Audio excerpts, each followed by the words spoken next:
운전을 시작한 지 몇 년 되지 않았을 때 오른쪽 앞타이어에 펑크가 난 적이 있었습니다. 책임보험만 가입했기 때문에 이제 견인차를 부르면 비용을 따로 지불해야 했고, 근데 무엇보다도 자동차 바퀴를 교환하는 것 정도는 혼자서도 할 수 있다는 자신감이 있었습니다. 저는 뭐든지 혼자 힘으로 잘하는 사람이기 때문입니다. 트렁크에 있는 스페어 타이어를 분리시켜 놓은 다음에 이제 연장을 이용해서 펑크난 앞바퀴를 들어 올렸는데 쉬웠습니다. 혼자서 잘할 줄 아는 사람입니다. 근데 타이어를 분리할 때 이 나사를 어느 쪽으로 돌려야 될지 알 수가 없었어요. 일단 보통 나사를 푸는 것처럼 왼쪽으로 힘도 돌려봤는데 풀리지 않았어요.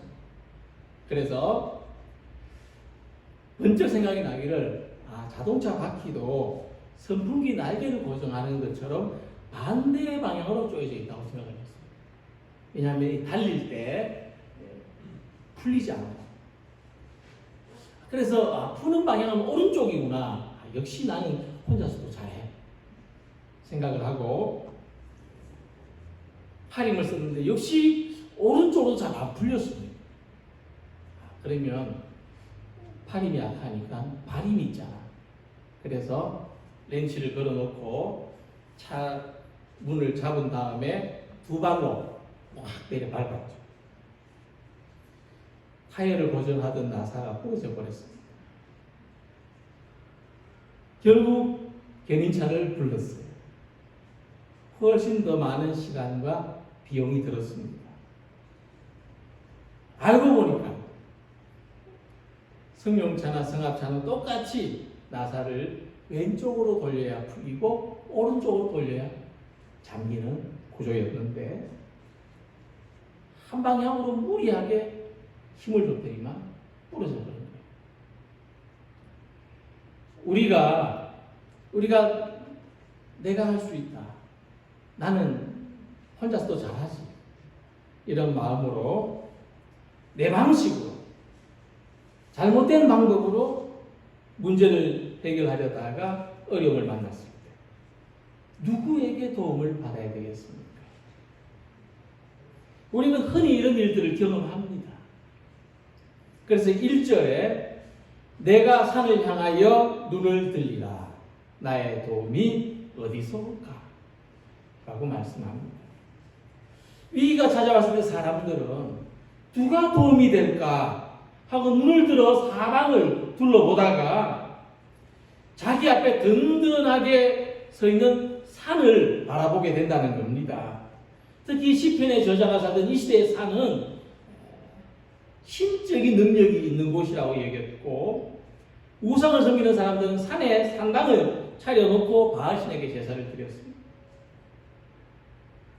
요즘도 어려움을 만난 사람들은 자기 주변을 먼저 둘러봅니다. 나의 도움이 어디서 올까? 나의 도움이 어디서 올까? 시편 121편은 어려움을 만난 우리들에게, 위기를 느끼는 우리들에게, 문제 해결이 필요한 우리들에게 무엇이 도움이 될까 하고 말씀합니다. 고대 사람들은 산이나 바위나 오래된 나무를 살펴봤습니다. 이 시대를 살아가는 사람들이 믿고 의지하는 것은 과학의 힘, 기술의 힘, 자본의 힘입니다. 하지만 나의 도움이 어디서 올까 하는 물음에서 하나님의 말씀은 그런 것들이 아니라고 가르쳐줍니다. 우리의 도움은 천지를 지으신 하나님으로부터 온다는 것입니다. 어려울 때, 문제가 있을 때, 위기를 만났을 때 우리의 도움이신 하나님을 바라보라는 말씀입니다. 우리는 자신이 당면한 문제에 대해서 내가 가장 잘 알고 있다고 생각하기가 쉽습니다. 내가 잘 해결할 수 있다고 믿습니다. 그렇다면 왜 눈을 들어 산을 바라보겠습니까? 우리에게는 그 어떤 곳에든지 도움을 줄 수 있는 손길이 필요하기 때문입니다. 그렇다면 우리들에게 가장 확실한 도움이 되시는 분, 가장 큰 능력이 되는 분이신 하나님을 바라보아야 하는 것입니다. 우리를 도우시는 하나님은 깨어있는 분이십니다. 이스라엘을 지키시는 이는 졸지도 아니하시고 주무시지도 아니하시리라. 본문의 말씀은 우리들과 하나님의 관계를 이스라엘과 하나님의 관계로 설명합니다. 이스라엘은 하나님의 선택하신 백성들이고 이스라엘과 하나님의 관계는 언약으로 맺어져 있습니다.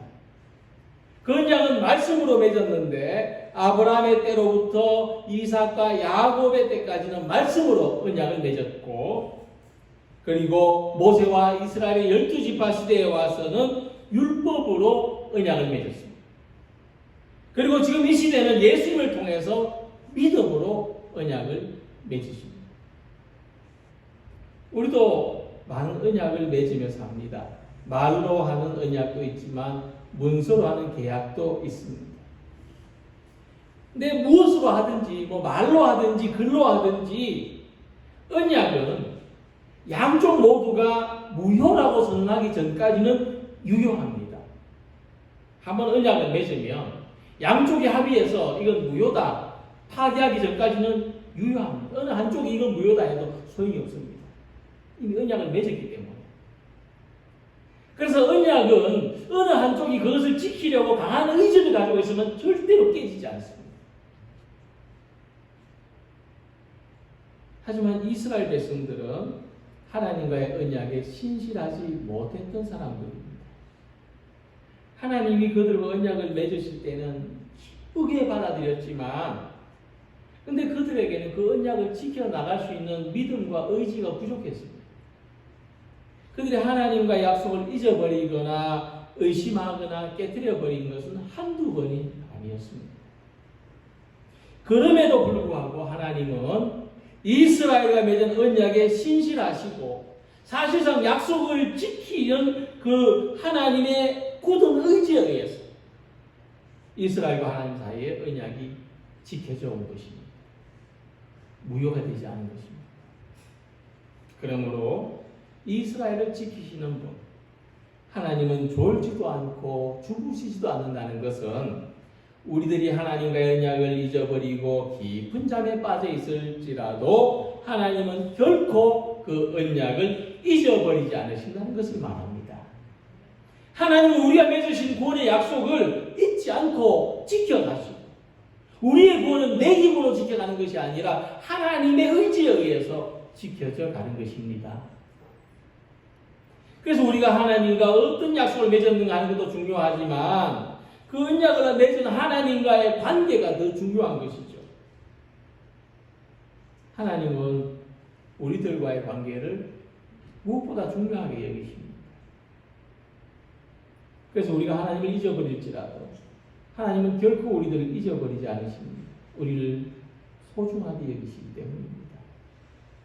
하나님은 내가 의식하지 못하고 잠들어 있을 때에도 깨어 있는 분입니다. 하나님은 내가 모든 것에 손을 놓고 있을지라도 우리를 위해서 깨어 일하시는 분입니다.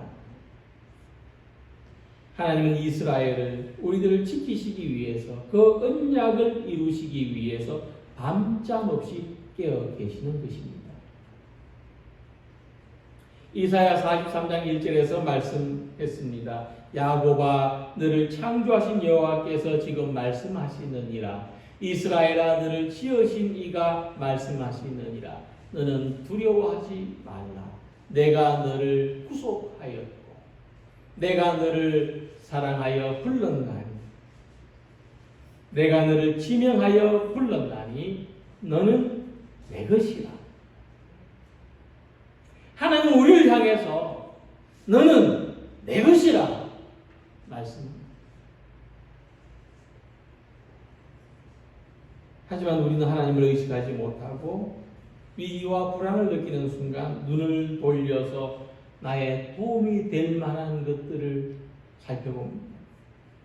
혹시 나의 도움은 하나님 외에 다른 무엇으로부터 오지 않을까 기대합니다.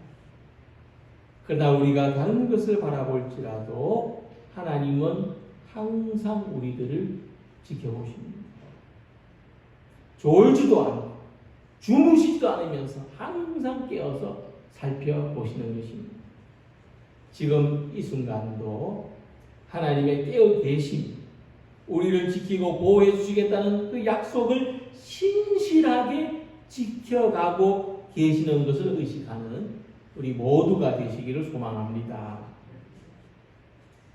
하나님을 향해서 언제든지 도움의 손을 내미는 우리 모두가 되시기 바랍니다.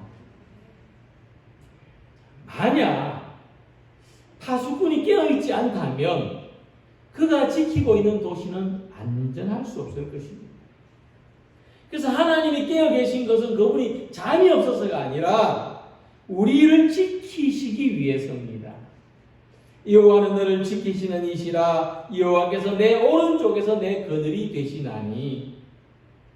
하나님이 깨어서 우리를 지키시는 것은 우리들은 낮에도 밤에도 항상 위험에 노출되어 있기 때문입니다. 낮에 해가 늘 상하게 하지 아니하며 밤에 달도 너를 해치지 아니하리로다. 하나님께서 출애굽한 이스라엘 백성들을 낮에는 구름 기둥으로 밤에는 불 기둥으로 지키시고 함께 하셨습니다. 낮에 비치는 태양의 열기는 일사병을 가져다 줍니다. 우리 몸에 직접적인 위험을 가져다 줍니다. 그리고 밤의 달은 정신적인 질병을 가져다 준다고 생각했습니다. 그 옛날에 고대에 밤에 달을 보고 하는 사람은 약간 정신적으로 문제가 있는 사람입니다. 달을 보면은 변신한다든지 어떤 그런 테마의 이야기들도 있습니다. 그래서 이 달은 정신적인 질병, 낮에 해는 육체적인 질병, 우리는 이런 위험에 노출되어 있다는 거죠. 그렇기 때문에 낮에 해가 떠 있다고 해를 의지하고 밤에 달이 떠 있다고 달을 의지하는 것은 우리에게 아무런 도움이 되지 못한다는 것입니다. 그래서 우리도 낮에는 해를 의지하고 밤에는 달을 의지하고 살다가 하나님을 의지하는 것으로 돌이킨 사람들인데 언제 이 시점이 다가오는가 하면 우리가 세상에서 믿고 의지했던 것들이 사실은 거짓이었구나, 믿을 수 없었구나, 의지할 수 없었구나, 그것을 고통스럽게 깨닫는 순간 우리가 의지해야 될 대상은 하나님밖에 없구나, 그것을 깨닫는 것입니다. 나를 지켜줄 수 있을 거라고 의지해왔던 것들이 사실상 나를 지켜주지 못한다는 깨달음에서 낮에 해를 의지하고 밤에는 달을 의지하던 사람들이 하나님을 의지하게 되는 것입니다. 그래서 하나님께서 우리를 지켜주신다는 것은 단순히 해와 달의 위험에서 지켜주시다는 것뿐만 아니라 우리 영혼이 거짓된 것을 의지하지 않도록 지켜주신다는 것입니다. 여호와께서 너를 지켜 모든 환난을 면하게 하시며 또 내 영혼을 지키시리로다. 산은 산이고 물은 물에 불과하듯이 해는 해고 달은 달에 불과합니다. 고대인들이 해와 달을 의지하고 살아왔을지라도 오늘날의 과학은 그것에 의지할 만한 가치는 전혀 없다는 사실을 우리 모두에게 알려주고 있습니다. 그러므로 하나님만이 우리가 의지할 수 있는 유일한 대상입니다. 이 영역은 그 어떤 것으로도 무너질 수 없고 또 뒤집어질 수 없다는 진리라는 것을 가르쳐주고 있습니다. 바다가 이 땅의 면적보다 더 넓지 않습니까? 이 바다는 그 위에 있는 모든 배들을 다 삼키고 도시를 삼키고 대륙을 삼키고 남을 만큼 큽니다. 그럴지라도 우리가 이 바다 위에 작은 조각배 하나를 타고 있다 할지라도 이 배 안에 물이 가득 차지 않는 한 이 배는 가라앉지 않습니다. 우리가 양동이를 타고 있을지라도 거기에 물이 가득 채워지지 않는 한 양동이는 물에 빠져들지 않는 것입니다. 그리고 깊이를 알 수 없는 이 바다의 두려움을 지나서 안전한 목적지까지 다다를 수 있습니다. 이처럼 우리가 세상에서 어떤 어려움을 겪는다 할지라도 우리 영혼이 침몰하지 않는 한 우리를 해칠 수 없습니다. 우리 영혼이 무너지지 않는 한 우리는 그 어떤 것도 우리를 넘볼 수가 없습니다. 우리가 세상에서 만나는 모든 어려움 가운데서도 그것으로 인한 고통에 얽매이지 않고 하나님의 나라를 향해서 믿음의 길을 가는 것은 이미 구원의 방주에 안착한 사람들이 세상에서 겪는 위험에 침몰할 것을 염려하지 않는다는 겁니다. 그래서 하나님의 섭리는 우리 영혼을 지키시고 돌보시고 모든 환난을 극복해냄으로써 궁극적인 승리를 경험하게 하시는 것입니다. 우리 삶은 그렇게 승리되었다. 하나님이 우리의 거친들과 험한 길을 걸어갈지라도 실족하지 않게 하시고 그것이 하나님은 우리 영혼을 지키시기 때문입니다. 하나님께서 우리 모든 환난 속에서 영혼을 지키시고 우리가 나아가고 들어가는 걸음을 지금부터 영원까지 지키시는 것입니다. 하나님의 지켜주심을 믿고 고백하면서 우리 찬송가 한 장 같이 부르겠습니다.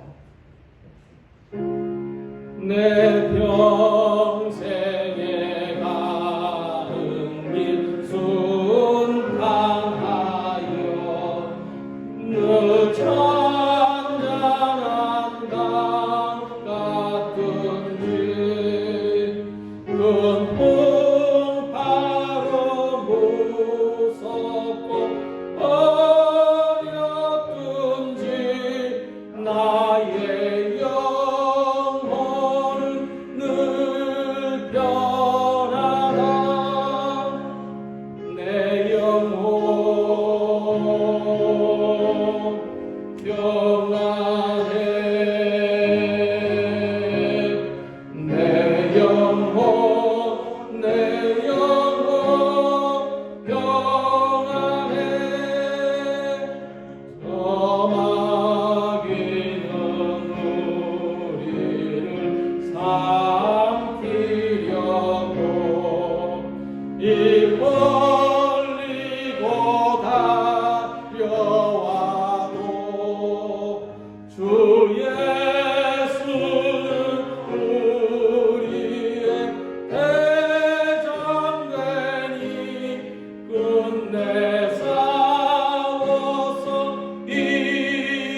이기리라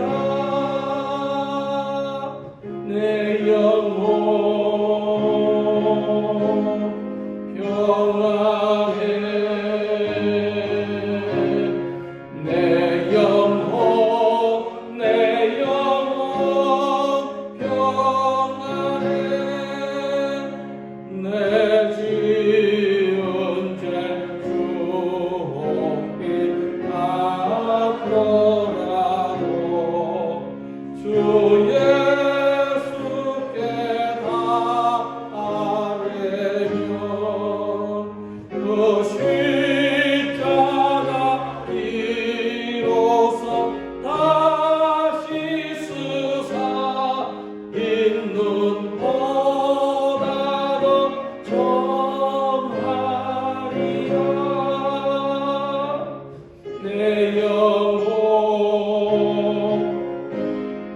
평안해 내 영혼 내 영혼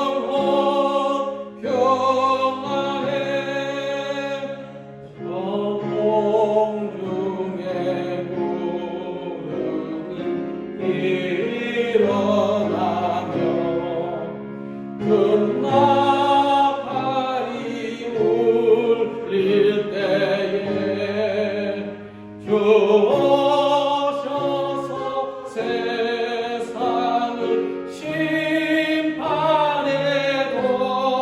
나의 영혼은 겁없으리.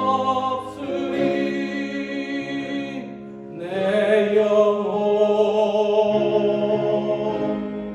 평안해. 내 영혼 평안해.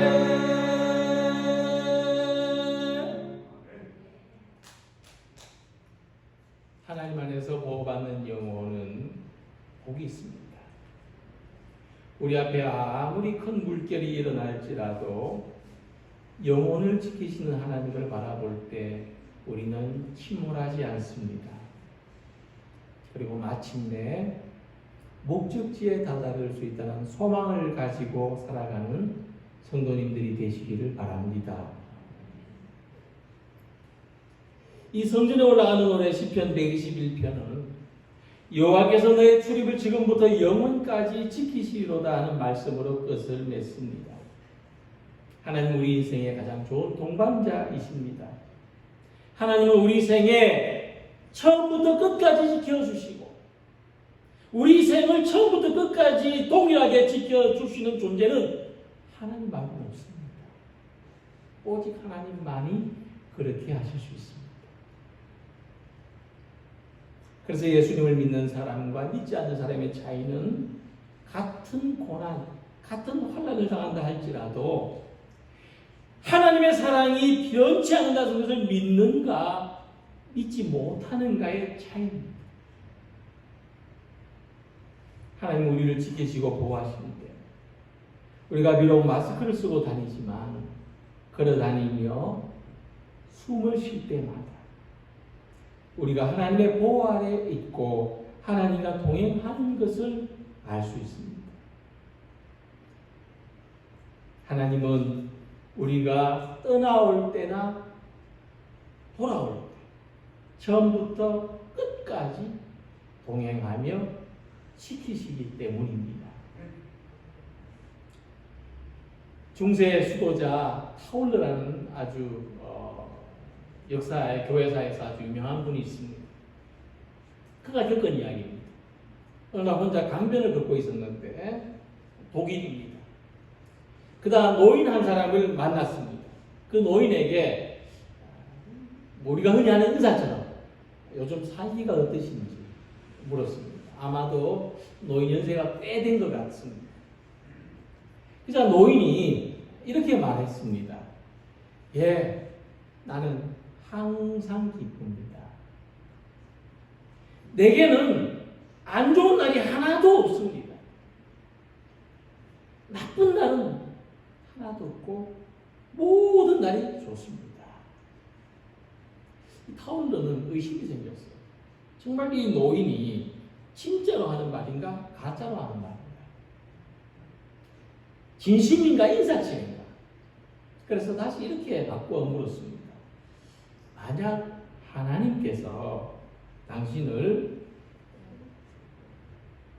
지금이라도 당장 당신을 지옥과 같은 곳으로 떨어지게 하신다면 어떠시겠습니까? 그런 생각은 안 해보셨습니까? 그자 노인이 웃으면서 대답했습니다. 나는 지옥이 어디 있는지 모릅니다. 하지만 내가 아는 것은 주님은 그곳에서도 나를 떠나시지 않는다는 것입니다. 한쪽 팔로는 겸손히 주님의 사람 되심을 붙잡았고 다른 팔로는 사랑으로 주님의 하나님 되심을 붙잡았고, 그래서 내가 가는 곳에는 항상 주님도 나와 함께 계십니다. 나는 주님이 없는 황금의 도시에 가는 것보다 차라리 주님과 함께 불구덩이의 지옥에 가는 것을 더 낫다고 생각합니다. 주님이 함께 계시지 않는다면 그곳은 아무리 좋은 곳일지라도 지옥과 같을 수밖에 없고, 주님이 함께 계신다면 그곳은 아무리 나쁜 곳일지라도 천국과 같습니다. 바울은 이 교훈을 전해주려고 했습니다. 우리 인생은 긴 여행인데, 여행에서 가장 중요한 것은 어디를 가느냐가 아니라 누구와 함께 가느냐입니다. 주님의 동행하심을 붙들고 살아간다면 우리는 어디를 가든지 기쁘게, 우리는 어디서든지 날마다 좋은 날을 살아갈 수 있습니다. 그러나 주님의 동행하심을 믿을 수 없다면 어디를 가든지 불안하고 두려울 수밖에 없고 날마다 고통스러운 삶을 살아갈 수밖에 없을 것입니다. 깨어있는 하나님, 지키시는 하나님, 우리가 어디를 갈지라도, 어디로 들어가고 어디로 나갈지라도 출입하는 것을 지키시고 지금은 물론 영원까지 동행하십니다. 이 시편 121편은 성전으로 올라가는 그들의 발걸음에 하나님이 동행하고 계시다. 예수를 믿는 우리들이 왼손으로는 예수님의 사람 되심을 붙들고 오른손으로 예수님의 하나님 되심을 붙들고 걸어가는 것과 같다. 그래서 이 시편 121편은 대화체의 시편입니다. 대화체입니다. 그래서 본문의 말씀을 우리가 대화체로 바꾸어서 다시 한번 낭독해 보겠습니다. 제가 A 부분을 낭독할 테니까 여러분들은 B 부분을 낭독해 보시기 바랍니다. 내가 산을 보았네. 누가 나의 도움이 될까? 산일까?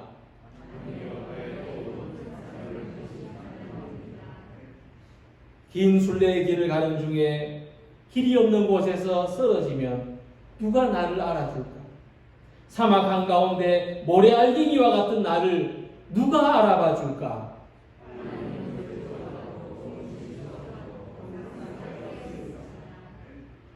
누가 뜨거운 태양 아래 그늘이 되어 줄까?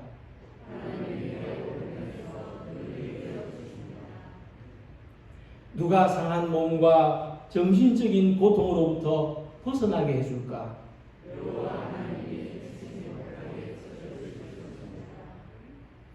누가 나의 시작과 끝을 바라보게 해줄까?